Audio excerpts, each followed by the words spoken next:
Hi, I'm Christina and welcome to the start of another weekly reading vlog. So I am currently reading Meat Market by Juno Dawson, and this is a YA, and I don't read much YA, but I am actually really enjoying this one. So it's about this girl who's only just 16 and she's just about to start college, and then she gets scouted to be a model in Fort Park. And I'm really enjoying this a lot more than I thought I would. So it's kind of showing you the dark underbelly of the modelling industry, and you kind of follow her as soon as she gets scouted, and then she goes through like the development stage of becoming a model, and then actually booking jobs and like walking in fashion week and things like that. So it touches on some really important topics, and some of them obviously are going to be trigger warnings, but they are things that obviously do need to be discussed in literature. So it talks about anorexia, drugs, sexual assault. It kind of dips its toe into prostitution, and it's an interesting book the way it talks about all these things. I think it handles it really well actually, and really sensitively, and they are things that do need to be discussed, and I think it's good that it's in a YA book as well. The main character as well, I think it's Jana, that's how I pronounce her name. I think she's a great character. She's a lot stronger than she thinks she is, and I think it's so easy to connect to her as a person. And there are some other characters as well, so you have like her boyfriend and her little group of friends, and it feels very real. I think it actually feels like these people could exist. Like in high school, in college, like they kind of remind you of people that could actually exist out there.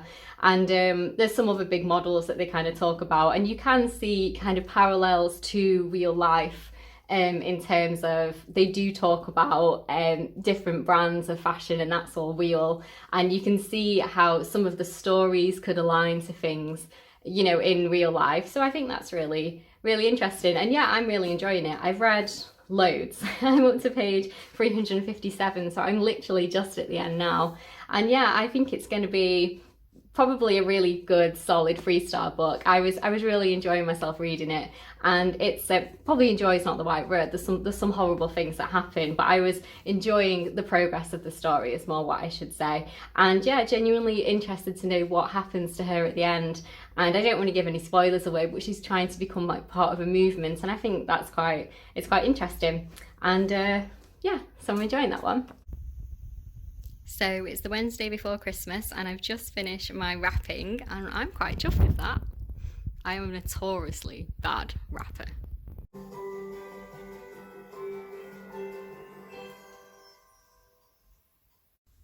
Hi, so I've been to the library again this week. If you watched last week's vlog, you'll see that I went for the first time since March, and I picked up 4 books, I think it was.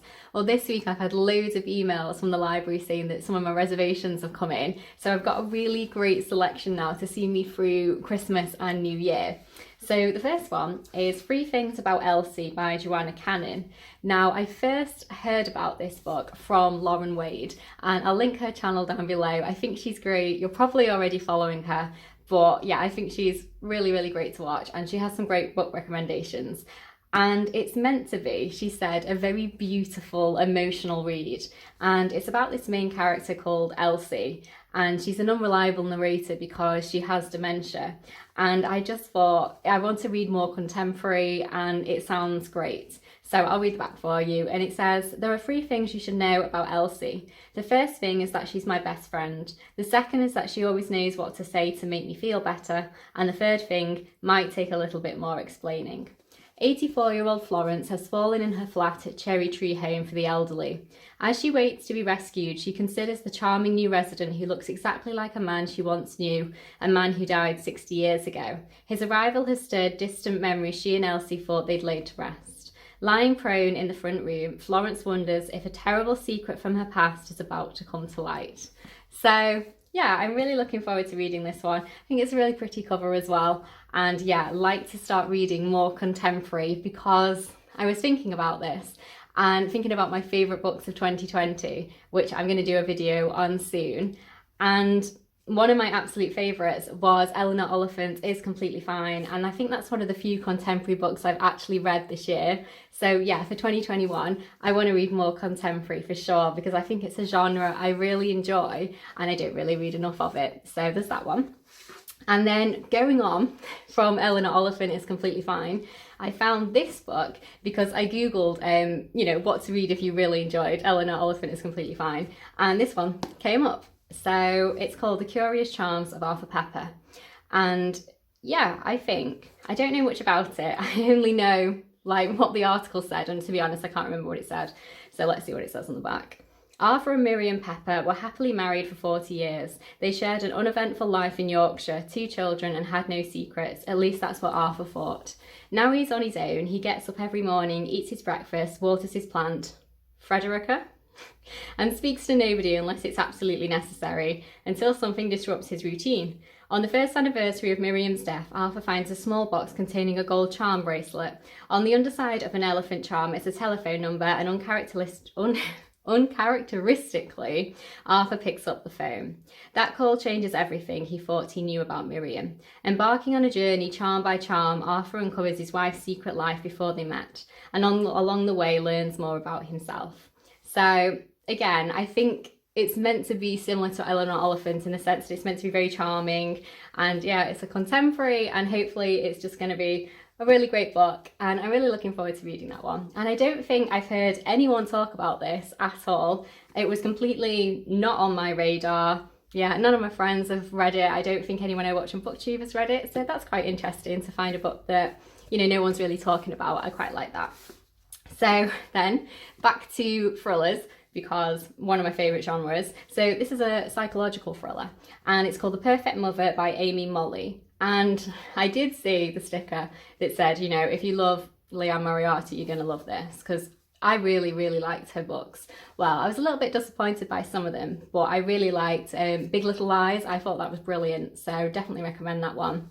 So we all want different things. Francie wants to be the perfect mother. Nell wants to escape the past. Colette wants to spend more time with her family. All Winnie wants is to have her baby back. When Nell suggests a night out in Brooklyn to her new mum's club, the others jump at the chance. But the evening takes a tragic turn when single mother Winnie learns that her 6-week-old son Midas has been kidnapped.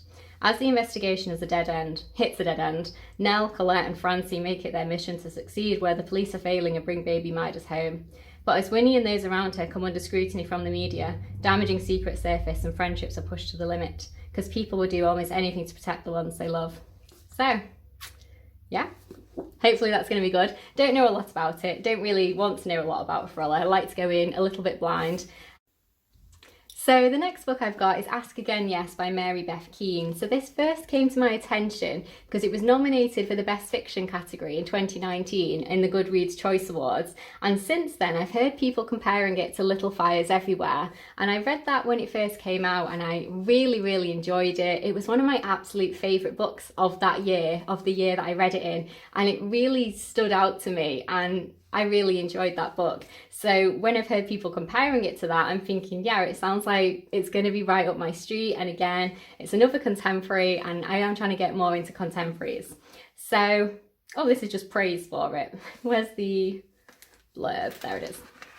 Oh, I don't know how to say that name. Gilham, upstate New York. Is that how you say that? Anyway, a town of ordinary big lawn suburban houses. The Gleasons have recently moved there and soon welcome the Stanhopes as their new neighbours. Lonely Lena Gleason wants a friend, but Anne Stanhope, cold, elegant, unstable, wants to be left alone. It's up to their children, Lena's youngest Kate and Anne's only child Peter, to find their way to one another. To form a friendship whose resilience and love will be almost broken by the fault line dividing both families, and by the terrible tragedy that will engulf them all, a tragedy whose true origins only become clear many years later. A story of love and redemption, faith and forgiveness. Ask Again Yes reveals the way childhood memories change when viewed from the distance of adulthood. Villains lose their menace, and those who appeared innocent seem less so. It's a story of how, if we're lucky, the violence lurking beneath everyday life can be vanquished by the power of love. So, yeah, I'm intrigued by that one. I am hoping I enjoy it as much as Little Fires Everywhere. If you haven't read that book, absolutely recommend it. And the other book that she wrote, Everything I Never Told You, I really enjoyed that one as well. So the last book is The First 15 Lives of Harry August by Claire North. So I'm pretty sure it's kind of like a science fiction, isn't it? It's about time travel. And I really enjoyed, like I say, because I've been reflecting on the books that I've really enjoyed this year. There was one book that stood out to me this year for science fiction. It was about time travel, and I really, really liked it. It had a much better time with it than I expected to. And yeah, I thought it was brilliant. So this one, some stories cannot be told in just one lifetime. That's brief. Oh, here it is. Harry August is on his deathbed again. No matter what he does or the decision he makes, when death comes, Harry always returns to where he began, a child with all the knowledge of a life he has already lived a dozen times before. Nothing ever changes, until now. As Harry nears the end of his 11th life, a little girl appears at his bedside. "I nearly missed you, Dr. August," she says. "I need to send a message." This is the story of what Harry does next, and what he did before, and how he tries to save a past he cannot change and a future he cannot allow. So it sounds interesting. And what was the book I really enjoyed this year about time travel? So what was it called? Recursion by Blake Crouch. Yeah, I thought that was a really great book. Really enjoyed it. Definitely one of my favourite books of this year. So as you can see, I've tried to pick books that kind of remind me of other books I've really enjoyed, just to see if that holds true. So yeah, I'm actually really looking forward to reading all of these. If you've read any of them, do let me know what you thought of them down in the comments, but please don't put any spoilers there. And yeah, if you enjoyed them, you didn't enjoy them. Hi, so I have finished Meat Market by Juno Dawson, and I enjoyed this one. I'm going to give it 3 stars. It was interesting to read about a topic that I've never read about before, the modelling industry, and I thought it was well written and I enjoyed reading it. I think if you enjoy YA, definitely give it a go. I think it'll probably be up your street. So thank you so much for watching. I'm going to wrap up the vlog here because we're now into a new week, so it's time to start a new vlog. So I will see you in my next video. Bye!